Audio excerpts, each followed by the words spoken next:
women fights, Katie Taylor and Delphine Pursoon. Like I said, Tasha Jonas and what's the name? Terry Harper, Shannon Courtney, Rachel Ball, and like, you know, we've had egg against cheese. You know, we've had some great fights, man. We had Chris Kongo come back, look very good. All throughout the month, it's been very good. I don't even know which one has been my favorite week, but I probably will obviously say the pay-per-view because that one's just left the biggest shock for all of us, I presume. So, yeah. No, I think that's a. I think I agree with both of you. I have to say, as much as Eddie Hearn talked it up, and I know in the States they kind of looked at it and they kind of laughed because it's in his house or his garden. But I think the quality, the competition and the competitiveness of the fights has been kind of a good success. I can't remember of many fights that were just like a total whitewash. And I think just them being creative and just trying to make it something different, it's worked well. I have to say as well, what probably has been the biggest disappointment has been some of the judges' decisions, which for a full period, every week, there is one that you're kind of raising your eyebrows, and I'm going to use that as an opportunity to lead into this weekend's card. Jack Cullen versus Zach Kelly. I did predict Jack Cullen would get the win. I thought he might just be able to use his range, box on the back foot quite well. But Chielli just applied pressure all throughout, took the fight to him, and how he got that decision as a draw, I don't know. Man. What did you guys think? Man, I just think UK referees are beginning to get, and the UK kind of scorecards are beginning to get such a terrible name for themselves. I mean, we look at like the football referees, man. Yeah, no, exactly. You're gonna have to be using VAR at the end to calculate. No, absolutely ridiculous. I think it's really bringing a dampen onto the sport. UK's been buzzing and it's been back in the UK's been booming for some time for boxing, and you know, ultimately, if I'm an American fighter, I wouldn't want to go overseas unless we're talking big money now, because you always get the decision. I mean, look back at, is it Cesario versus Martin Murray back in the day? Was it back in the day, 2 or 3 years ago? I think Cesario fought Martin Murray, and the scorecard was just way off. It was a real close fight. You'd probably say give or take 1 or 2 rounds, and it had it like Cesario was losing like 6 or 7 of the rounds. It was an absolute joke, and he was right to say that and be frustrated. I mean, we look at some of the cards, even with Katie Taylor, I thought that scorecard was harsh, man. 93-98. Well, again, I thought it was bollocks, man. I thought, what kind of fight are you watching? And I get that left a really bad taste in my mouth, man. Yeah, I get it's down to interpretation, but I think when the majority of people are saying that should have been a much closer fight, you know. Not interpretation, everything. Even Katie Taylor said in her interview, she was like, "Yeah, that was a bit wide." Even she said it. I mean, what was that judge looking at, man? And like, you have to ask the question, like, what sort of like assessment is being used on these judges to kind of? If you guys know, let me know. But what is it that how is their performance being measured for them to be picked for these big fights when they're? I mean, that's ridiculous. 98, 93. Like, I had Pursoon winning first of all. But I think everybody on Sky did. I can't remember. Everybody on Sky did. Anybody that watched it, which I thought was quite gracious from Pearson, because she just said, "Yeah, well, this time maybe she was resigned to not winning without a knockout." But for me, I thought Pearson really took the fight to her. Taylor's game and rhythm was all over the place. She could, man. This is what I'm saying. I reckon something happened in camp. Something might have happened in camp because she didn't. Not that she didn't look normal, but I feel like the wasn't as like, because Eddie was talking like she's doing so well in New York, everything's going perfect. But after that display, I think it wasn't the best camp, personally. Yeah, no, I think you're right. I mean, the other fight I want to come on to, Chris Kongo versus Clay, got his big moment. What did you guys think? Bro, love his entrance. Love the entrance, man. Wait. Loved it. Really happy for him. He really showed what kind of level he's at, and he's the top. He's one of the top welterweights in the UK, and getting onto world level and really pushing on now. I'm just really happy and excited for. Really excited for for him, really. It's been a long journey. He's been out the ring for, 13 plus months. To come back and deliver a performance like that against, a game, Luther Clare, tough South African that's ready to brawl and, tapped it, basically near enough made him tap out. I know he knocked him out, but he looked like if he got up from that, he was going to tap out anyway. So, yeah, onwards and upwards from here, man. I want him to be calling out the Conor Benns. I want him to be coming for all these guys, man, because now Chris Kongo is a guy that should be feared and he should really be sweeping up these names and getting them on his resume. So pushing on from him. Yeah. And I guess Daryl, sorry, you was going to say? No, I agree, man. Then listen, when I saw Chris Kongo walk out and he had the Mayweather shorts on, he had the same shorts that Mayweather wore against Gatti back in the day. I was like, okay, he's looking to do bits tonight, I could tell. Yeah. And the performance was brilliant, man. I mean, it was punch perfect from him. He almost had Clay going in the fifth, I think it was. And then, even after that, he showed patience, he showed maturity. For being out of the ring since, April last year, I think it was. So he's had he's had injuries, he's had bad luck, and he's come back and he looked brilliant on Saturday night. And I was really happy for him, man. Do you know what I mean? Like, he put on the show and he's very impressive, man. And it was good to see him after, call out, say he was the best welterweight in Britain. That's the kind of stuff I like to hear. Do you know what I mean? Because we know that there's some good welterweights in this country and he's putting himself there right now. So I hope he can move on from this, stay consistent, stay injury-free. And hopefully, man, I mean, he's got a lot of talent. So, I mean, hopefully we can see him go as far as he can go with it. Yeah. No, I agree. And I think there's a lot of good fights out there. Sam, you mentioned Conor Benn. Josh Kelly would be one. I do have a suspicion, though. I think Ben would be a great one, but I think they'll keep him away. I think they'll keep Kongo away. No, but I mean, who needs him, club? Who needs him, club? Yeah. But Ben talks a good game, man. I think Ben's gonna talk. I want Ben to talk himself into fighting Kongo. Not that I've got anything against Ben, but it's like, you need to. You can't be you're calling out Josh Kelly. Yeah, he's been calling out Josh Kelly for a minute, and then he calls out Ashley Fairpain. So it's like, what do you want? Do you see what I'm saying? Like, make your mind up in terms of what direction you want to go. You can't be calling out guys who are way past their careers, and then you say you want to fight the best like Josh Kelly, and then be fighting Frank Warren's boy or the Queensbury boy. What's his name? We're supposed to fight. We're supposed to fight him during fight camp, but then ultimately Queens pulled him out. I forgot his name. But no, he's going to fight someone like that. But he's just a bit all over the place at the moment. So I just want Chris to kind of give him that vibe. So I'm saying, like, this is what I'm about, because Chris don't talk too much. Exactly. Good to get Kongo and Kelly. There's a rematch in there from the amateur days, wasn't it? Well, didn't they fight each other in the ABA final? Yeah. Do you know what's interesting as well? Cheeseman actually beat, if I'm correct, if Chris jumps on, he can correct me, but if I'm correct, Cheeseman actually, I think, got the better of him in their amateur days. He's listening, so he's about to tell you now. All right, Chris, I'm sorry, bro. I'm sorry, bro. It's cool. How you doing, Jack? All good, guys. All good, man. Good to see you, brother. Good to see you, Chris. You too, man.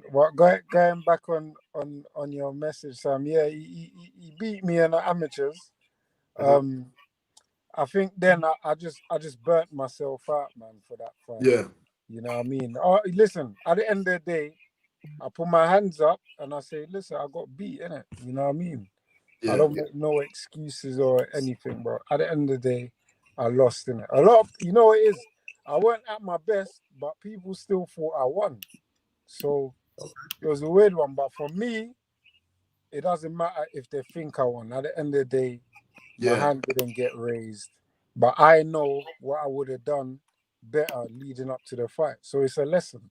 So it wasn't a loss for me, you know. So yeah, no, I hear that, bro. I definitely learned something from that. I hear that, bro. Talk to me about the ring walk, man. You had the whole of South East rocking. The ring walk, the shorts. We've been talking about it, bro. Yeah, Mayweather shorts, bro. Yeah. It was mad. So leading up to the fight, I already had a vision of how I was gonna fight Luther, and like I said before, he has all his body weight coming forward. So regardless, there's gonna be one shot that he's gonna walk into. And when you look at the Floyd fight, why I had the Floyd shorts, when you look at Arturo Gatti, a lot of the punches he was taking was either the pull counter from the right hand or it was literally the jab or the feint left hook. And if you see some of the shots Floyd was throwing, and I said, listen, I need to throw the same shots in this fight for me to be successful. And like I said, I had the vision on my wall, on my vision board. I had the title, I had the picture of Floyd in the exact same shorts, executing the punch. So what I done was I put it in the air. So when it actually happened, I wasn't surprised. I wasn't surprised. Chris, what was your thoughts in that fifth round? I think it was the fifth round where you almost had him out of there. Was it just your intention to just try and end it as soon as you can, or was you like, let me just stick to my game plan, and when the knockout comes, it comes? Yeah, 100%. I mean, for me, I had a timer in my mind. So if I didn't get him out within that time, I was going to step back, because if I keep going, I'll burn myself out, you know? So once the timer went in my mind, I just took a step back and I said, listen, I always say this to fighters and to people. If I can hurt you once, I can hurt you again. So the fight is not over until we hear the last bell of the 10th round. So the fight went over. It was halfway through the fight. And I said, I'm going to get him. I said in my head, when the bell went for the 5th round, come back to the corner. They said, brilliant round, brilliant round. But in my head, I knew if I had him hurt then, I can hurt him again. No, that was good. And I mean, we have to say, I mean, I know you're a respectful guy. Clay as an opponent, was he what you expected in terms of, watching the fight? He seemed to always have that aggressive approach. He was always kind of coming forward. You had the great movement. But was he as difficult as you potentially thought, or were there points where you thought, actually, I've definitely got his number? He was a lot better than I thought. He was a lot better than I thought. Oh, he's got a call, yeah. Than I thought. At the end of the day, he come to fight, and like I always say, I take my hat off to him, and just to keep walking into my shots, it weren't easy, but I'm sure it took a toll on him, and that's why I was able to get him out so late. And a lot of people for this fight thought I was gonna burn out because I hadn't done the rounds, and they saw the 5th round and they thought, yeah, Luther Clay's gonna step up now and he's gonna come. And in the corner, I could hear his coach going, he's trying to get rest. He was saying to me, that I was trying to get rest, when to be honest, I was trying to work. But obviously in the 6th round, it was more of just, taking a round off. I was waiting for my second win to come. Yeah. Sam, I know you had a question. Yes, bro. Yeah, again, like what goes on from here, man? I mean, do you feel like, because remember before I asked you if you feel like you've got the respect you deserve, I'm asking you that now as the champ. Do you feel you've got that respect you deserve as a welterweight that's here to stay?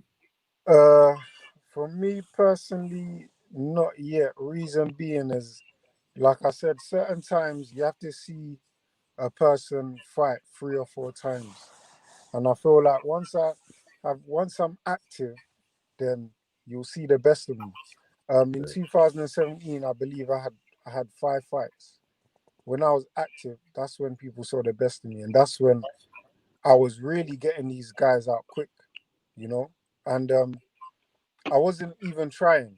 It was just a normal thing. I was going in there wary as usual. When I'm wary, that's when I'm most dangerous. I was going in there wary as usual, and I was getting some of these guys out that some guys are going to distance with. So I've always known from the start of my career I've had the power, and I just like I said, when I'm active, that's when I'm most dangerous. That's when you don't want to fight me. And now I've had that fight. My next fight, I'm predicting now that it's going to be better than my last, 100%. I promise you that. We look forward to that. And I mean, just generally around your performance, obviously it was, Sky Sports pay-per-view. Just generally though, how do you feel about your performance in terms of not just getting the victory, but were you able to execute everything you wanted to do throughout that fight? No. There's a lot of things, even speaking to my coach, Jim, there's a lot of things that we actually worked on that I didn't do. But for me, what he said was the main key was what was good was getting the rounds in. So now I know how it feels. Yeah. So now I know how I'm gonna pace myself, or now I know how I'm gonna put the pressure on each round, because I know I can do it now. Because listen, there's times where I knew I could push him back, but I was just getting used to the rounds and seeing how it was and all of that. But I know in my heart I can push him back. There's a lot of times as well I could have worked inside with him. I could have. You know what I mean? And I can work inside, and we've been working on that as well. Yeah. I have been working on that. So there's a lot to my game that no one has yet to see, that Still people got are yet to see, Yeah. Darryl, I Chris, know you have a... Yeah, sorry. I love the post-fight interview, by the way, man. Like I was watching, I was just like in my head, I was just like, yeah, man, keep talking to things, bro. Like I love it. Like just the confidence, you know what I mean? Just saying that you're the best in the UK, and I'm hoping that it entices some of these other welterweights out, because I'm concerned that they might not want to fight you. They might think, well, he's part of the Who Needs Him club. We don't want him right now. Do you think you're gonna have to get your way where you're gonna have to force yourself into that position, or do you think that these guys will come to you?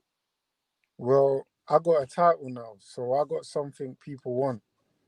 So I see a few fighters, I'm not gonna say names, they was calling me saying stuff, or they wanna fight me. They don't think the fight is gonna go past 6. And they was watching a fight Saturday. I didn't see one tweet from them. So there you go. That says it all. I don't need to say no more. Yeah. You called me out before, after the fight. Why are you not calling me, bro? Yeah. No, that's what the it game. is, man. Says everything you need to know about your performance, really, man. Bro, it's that, the ring walk, the Floyd Mayweather shorts. It's everything, man. Definitely. I visualized all this from early, from the start. I visualized it, and look where it What got. was it like? With obviously, it was a different experience. Like there being in obviously Eddie Hearn's back garden for one, and not having your supporters there, the fans to cheer you on. Did that have any sort of impact for you, or was it just straight tunnel vision? Like you just knew what you had to do and you just executed it. It didn't matter if there were no fans there or 1,000 fans, for example. To be honest, I knew people was watching me anyway. You know what I mean? People was watching, so regardless, I still had to put a performance on. So it didn't really matter for me. Yeah. No, and Chris, I mean, obviously we know you're part of the Maximum Violence. We know you brought it. Obviously you saw the Dillian Whyte Povetkin loss. Have you had a chance? I mean, you wanted to discuss your future, but have you had a chance to speak to him? How he's doing after that defeat? Has he spoke to you about next steps in your career at all? The main thing wasn't about me, man. It was about him, and obviously we spoke, and I said, look, you're gonna get the rematch back, bro, and if it was to go one more round, he would have been done, So we just gotta get back working, and next camp, I'm gonna be there with him. I'm gonna be there as well. I'm gonna fly out there to Portugal, and we're gonna train. I'm gonna do this properly. So yeah, that's what we said. I didn't really care about. It wasn't about me at the time. Obviously, I know I won, but like I said, once I come out the ring, it's not about me no more. And when I went in his change room, he's like, "Yeah, I see you with the armor." He said, "I see you with the belt now." I said, "Yeah, champ." You see? And then I said, "Now it's not about me now. It's about you, champ. You're next now. You're the last one. So yeah, we need to get this, And he just nodded his head. He said, "Yeah, let's go." No, for real. So listen, Chris, I'm going to ask the guys if they got a question for you. It was just a quick one for you to drop in. We appreciate that. Guys, have you got a final question for Chris before he goes? No, I've asked Chris what I need, man. I mean, he's answered all my questions very well, so I appreciate you taking the time out to speak to us, Chris. Man, appreciate you. You made me a little bit more richer on the weekend, man. I made you know what? I must say, I made a lot of people rich, You did, bro. A lot of people won some good money on me, man. I was surprised. I just said, look, people was offering me money. I was like, look, man, that's yours, bro. I don't want anything, bro. You just Yeah. do what you need to do, man. You know. And Chris, before you go, this is a question from someone watching. They just asked, "Are you looking for a British title next?" That's from Hashman Yes, Boxing. I would love to share the ring with the British champion Chris Jenkins right now. That would be a great opportunity for me. He's got the British title. I got a world ranking now, so let's go. I'm in the WBO rankings. I don't think he's in there. This is your chance to get in the WBO ranking. It's my chance to be a British champion. Of course, one of the dreams that I want to accomplish. So let's do it, you know? Yes, and he said he did a video on your last fight. So I guess that's another fan. That's what we like to say. So big up. And yeah, I mean, Chris, you know, like we said, we've spoken for years now. We've always supported your talent, and I've always been impressed by the fact that you're a student of the game. So to come in early and tell us, you know, you studied Mayweather Gatti, I think it speaks a lot to sort of your ability. So yeah, I'm hoping the future is going to be very bright for you. You get these big fights in the UK and then move on to that, you know, international crack in America. But we'll speak about it too much soon. I'm sure you're a man that takes your time with things. So yeah, we appreciate you as always. Look forward to having you on again, and we'll get to see the shiny trinket belt, and we'll take it from there. Yes, Joe. No problem, brother. Respect, Nice Chris, one, man. Respect, Chris. Yeah.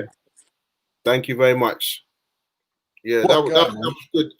That was good of him. And like I said, you know, when you look at it, and I have to say, as much as, you know, Dillian's getting a lot of flack online, I've got to say it with two guys I know. Chris is the one, IK Xavier Miller is the other. You know, these are guys that they're like us, bro. You know, they do their thing. They've looked for an opportunity. They've worked hard, and now somebody's been able to give them that right opportunity to say, listen, come and work with me. Dillian doesn't have to do that. You know, he could go to those fancy science physios and bring in these high big name trainers, but he's giving people opportunities.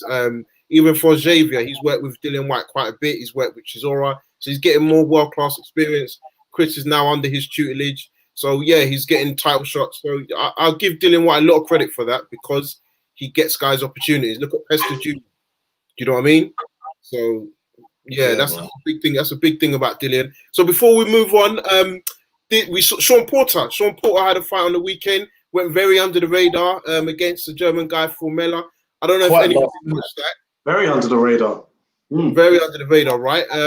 But for me, I watched that fight, and I have to say, he looked like, I'm going to say sensational, but he looked on it. Like, he was applying pressure all throughout the fight.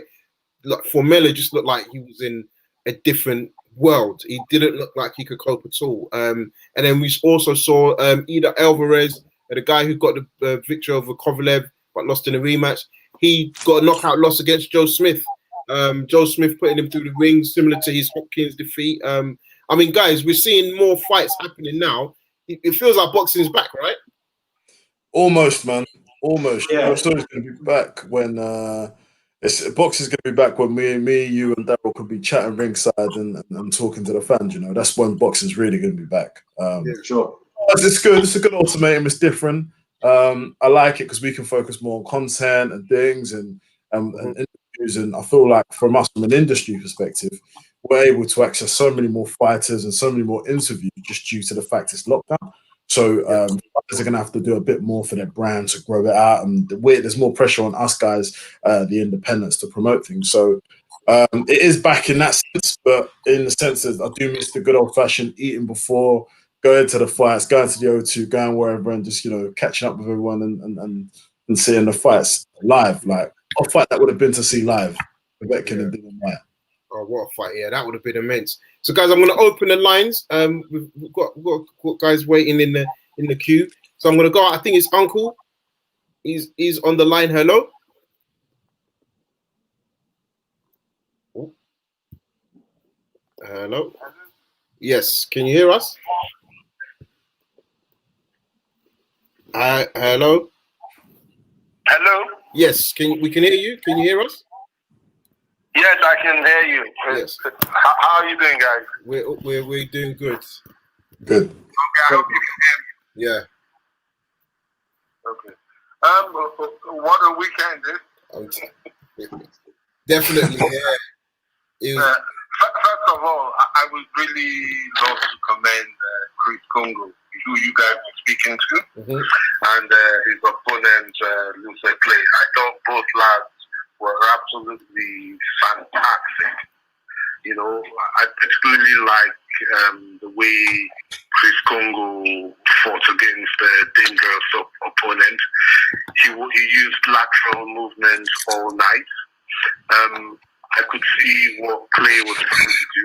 He came to do damage, but he neutralized him with skill, movement, slickness, tied him up when he had to, and more importantly, he just did win.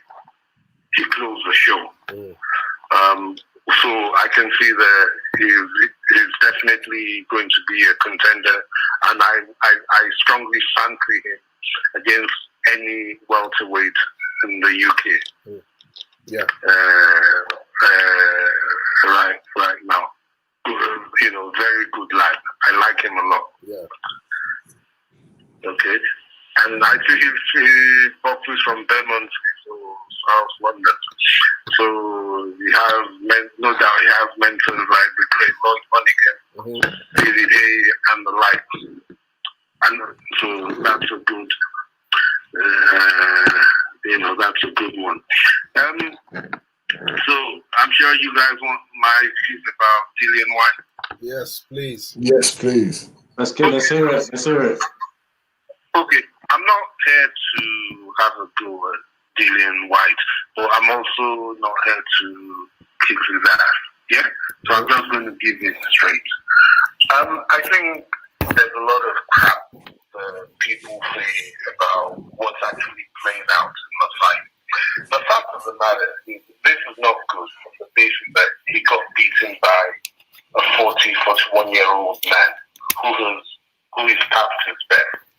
Remember last week I said I thought Whyte will win based on what I saw in Povetkin's last fight against Michael Hunter. In fact, he lost, but he got the verdict. He's definitely not what he used to be. On the way into the ring, I was looking at him and I thought, what's wrong with his legs? Because he seemed to struggle on the way into the ring. And I felt in the first few rounds he was trying to get his balance and orientation. But where I disagree with the commentators is that, yes, I thought the first round was a draw. I thought Dillian Whyte won rounds 2 and 3. But they were competitive fights because while Povetkin was making some errors, making some headshots, he was at least hitting Dillian Whyte's body at times. And yes, Whyte was doing the better work, and he put him down twice in round 4. But he never seemed hurt. And then I think tactically, when Dillian throws some of his hooks, he comes off balance. And Povetkin said he noticed that. So in round 5, when he got in there and he was so quick, he didn't see that he put his rights up. So my view is that Dillian Whyte needs some humility. Yeah? And he's not quite as good as he thinks he is. And this is a dangerous fight. I remember in previous because I've been one thing that I don't know about all these tough fighters having. You're the mandatory. Take the shot. Anyway, he's got a rematch, so but I don't think it's a foregone conclusion. And then please, people stop thinking what happened was a fluke. Povetkin is a more skillful fighter than Dillian Whyte, but he's older, he's practiced. But this guy is pedigree, amateur, professional, a former world champion. This guy knows what he's doing. The people who've beaten him have not beaten him at close range. They've kept it on a distance, softened him up like AJ before putting him out. And at Klitschko, he got put down several times. He kept getting up. Against Michael Hunter, he went down, he got up. So, I think we need a bit of injection. Yeah, everybody feels bad for Dillian. But you know what? Respect Sasha Povetkin. Yeah? Yeah. That's really fighting man. Yeah, Daryl, you was going to say? I agree. I mean, there's a bit of an echo. But I think you made some good points there. I think with Dillian, with regards to showing a bit of humility, I think that many boxers nowadays, man, even if like they might not say it privately, I think they have to have this like air of confidence about them where it may border on, arrogance, because they have to believe in themselves. And I think that is the case with Dillian. After the fight, he was saying some things that I like to hear. That he was saying that, he knew of the experience of Povetkin. He knew that he was going in there with somebody that was technically better than him. And he got caught with a great shot. I mean, it wasn't luck. It was a brilliant shot that caught him. And I'm hoping that when he might say what he wants to say on camera, but I'm hoping like when he's, speaking to his trainers and behind the scenes where there's no cameras, like they will really dissect what happened and how to avoid that in the rematch. Because like you said, I agree, it's not a foregone conclusion at all. Like I've had a lot of people message me saying, the rematch, don't worry, man, Dillian will just win the rematch. I'm just like, no, it's not going to be like that. Like he has to, like it's not going to be, this is someone that's an Olympic gold medalist, fought at the elite level for so many years, and he is 41 years old, so we all thought he was slowing down, but you know what I mean? He still showed something that night, man, and Dillian will go into the rematch respecting that, I believe. So yeah, I agree with you. Yeah. Go on now. Okay. Absolutely, gentlemen. Just because the guy is British and it's on Sky, and everybody gets. And people keep telling me that Dillian is an improved fighter, etc. Yes, he may be improved, but you know what? I'm not sure. He's not. His skill level is not as good as others. I still maintain he beat Joseph Parker, not because he was a better fighter than Joseph Parker. He turned it into a rough, tough fight, and Joseph Parker couldn't adapt. He went life and death with Derek Chisora twice. What I'm saying, let's inject some reality. Dillian is not the best fighter that's ever been. Yes, I respect him a lot. I think he's got a good personality in terms of entertainment, etc. But this is boxing. There's some serious skillful operators out there. Yeah. He's not Kenny Norton or Larry Holmes or Terry Booty. I was rolling him back. So this is Uncle. We're just gonna have to move on to another caller now, but I appreciate your Uncle Boxing. Appreciate your comments and contribution, and I appreciate the call. Take care. Thank you. All right. Cheers. We're going out to 985. 985. How are we doing, Jake? Yes. How you doing, sir? We're good. How are you? Yeah, all good. All good, Kojo. What's on your mind? Just a quick one, really.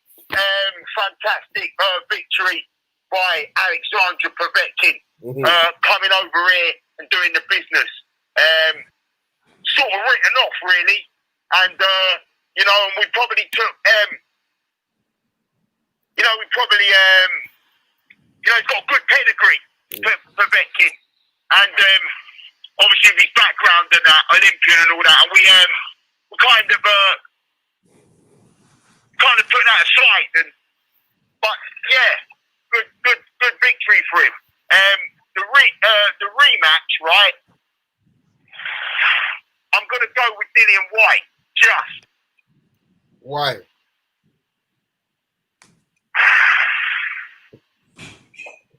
I'm just gonna go. I think Dillian Whyte's one of them characters, sort of backs against the wall sort of character. I think. Obviously.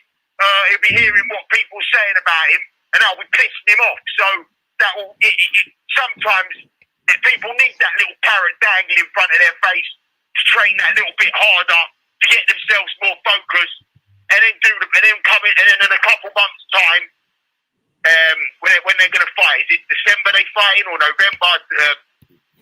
The rumours are November, December, so it'll be end of this year. Yeah. I'm gonna go with Dillian Whyte. But can't underestimate Povetkin. age, I'm not really thinking about that too much. I mean, he's, we can't knock him. So that's just me, really. Yeah. My opinion. Yeah, no, appreciate your call. Anything else in the boxing world you wanted to talk about? Before? Not really. That's about it for this week. But I'm tuned into the show as usual, and it's good stuff as usual. I'm enjoying it. Perfect. Listening to you guys chatting boxing. So it's all good. Just keep up the good work, fellas. No, appreciate it. Cheers, Have a mate. good day, really. Appreciate that, Daniel. Thank you very much. We're going to move on, but appreciate the support as always. No problem. Anytime. Take care. Take care. So, guys, just moving on to the boxing for this weekend before we come towards the end of the show. In fact, before I go on, there was a good comment actually from Hashman Boxing. Hashman, appreciate your support. He said Dillian is a good body puncher and has a great catch and counter with the left hook and nice jab, but his feet is his weakness, and he's getting hit from sides and off balance when he throws the right. I think that's what a lot of us have alluded to technically, and I think are those things you think technically he can improve in between now and the rematch, guys? What's your thoughts on that? Yes and no. I think ultimately he's going to be conscious of that because he's going to remember the knockout and he's going to be kind of cautious. So he's always going to kind of be extra cautious. In terms of his footwork, yeah, I do believe you can improve your footwork. And I also just think it depends on his sparring partners. It's going to be interesting to see what kind of sparring he pays for. And I think he's going to pay for top dollar because his career's on the line now to get the right kind of heavyweights involved. So ultimately, I would suggest, off the top of my head, I'm trying to think of a heavyweight that that could come in and really do the job as a sparring partner for him. I mean, Joseph Parker would be an ultimate one, I think. Joseph Parker, but I can't see Joseph Parker coming in sparring, you know. Yeah. And Darryl, what about you? What are your thoughts in terms of an improvement between now and the rematch? Do you think it is possible for Dillian Whyte to kind of be more cautious, more aware from a technical point of view? Yeah, I think so, but I think it's also mental as well. I think that's a huge one because, like I said, I mean, to be on top, on the verge of getting your man out of there, then all of a sudden you're staring up at the lights, you know what I mean? That's going to have such an effect on you mentally. Also going into the rematch, knowing that your career is basically on the line, having that sort of pressure to deal with, and with it only being a 3-month turnaround, I think that is going to be the sort of thing that he really needs to worry about. I mean, yeah, of course, like there are boxing specifics that he can work on, and you know he's got the trainers around him and he's got the team to help him with that. But I think the mental side of things is just to get him through it, man. Like try and block out all the negativity that's going around because there's a lot of it at the moment surrounding him. He's taking it very well. He's taking it on the chin. But I'd just like to see him get himself in a good mental. He strikes me as a mentally strong person anyway, Dillian Whyte. So I think he'll be fine with that. But yeah, there is time for improvement. But for me, I'm more focused on the mental side as well. Yeah. And guys, so like I was saying, moving on to this weekend, great point from both of you. We have Daniel Dubois back in action. His perceived opponent, Fife, has pulled out, so he's got a bit more of a journeyman that he's facing this weekend. Yeah, I was disappointed with that. Yeah, I was going to say, because I think it would have been good to see him get tested, especially sort of like post-pandemic and the restrictions with training and stuff. But yeah, how do you think this fight's going to go? Do you think he really needs to do something to get more rounds in, or do you think he's this typical 1-round knockout is fine? Typical. I think it's typical. I think he's going to get the 1 round. I think at 2 to 3 rounds, I'll put my money on within 2. Yeah, I would say either 1 between 2 or 3 to 5 rounds. I'd say get out of there because ultimately he's just trying to move around, shake a leg, dust off some ring rust, and then ultimately get ready for the Joe Joyce fight. But ultimately, I'm not paying too much mind to it. But obviously, this is heavyweight boxing. There could be an upset out of nowhere after last week's shenanigans, but this is the kind of expectation from a last-minute opponent who's probably had less than 2 weeks' notice. I mean, I like when I heard the news, man, and you know what? Like Pfeiffer's team are like they're really angry about it. Like they're saying that like there was an official reason for him pulling out. I believe like Frank Warren and Queensbury, I think they said that some of his documents didn't arrive on time, or his medical documents or whatever. but they're rebutting that. They're coming back saying, no, like we were up for this fight, we were ready. We tried to make calls, they didn't contact us back, and now all of a sudden the fight's off. And like boxing is a shady business at the end of the day, so we don't know exactly what happened. But I mean, I'm disappointed, man, because I mean, like wasn't expecting Pfeiffer to win. I just thought, it's good for him to go in there with someone who's actually got ambitions of his own as well, man. I don't know too much about this new opponent, but I'm not expecting much. But I suppose we can't be too angry at it, because we know that there's another big fight on the horizon should and when he gets through this guy. So let's just hope he does do what he needs to do the business, and then I'm hoping that we do see Dubois and Joyce in October, man. I really want to see that. Yeah, no, agreed. And I think the guy's fighting Snyder. He's got a 1 loss, so the record is a bit papered. It looks good, but I think you would expect, the level Daniel Dubois is at to really take this guy out, even though he's 1 loss in 19 fights. So I mean, Dubois talking about KO and Dillian Whyte with ease. So he should. We need to start seeing, if that's the case, we need to start seeing him in there with Joyce. Is a great start, to be honest. But, if he knocks Joyce out, I think that's a huge sort of statement. So, guys, I just wanted to get your thoughts on 2 rumors.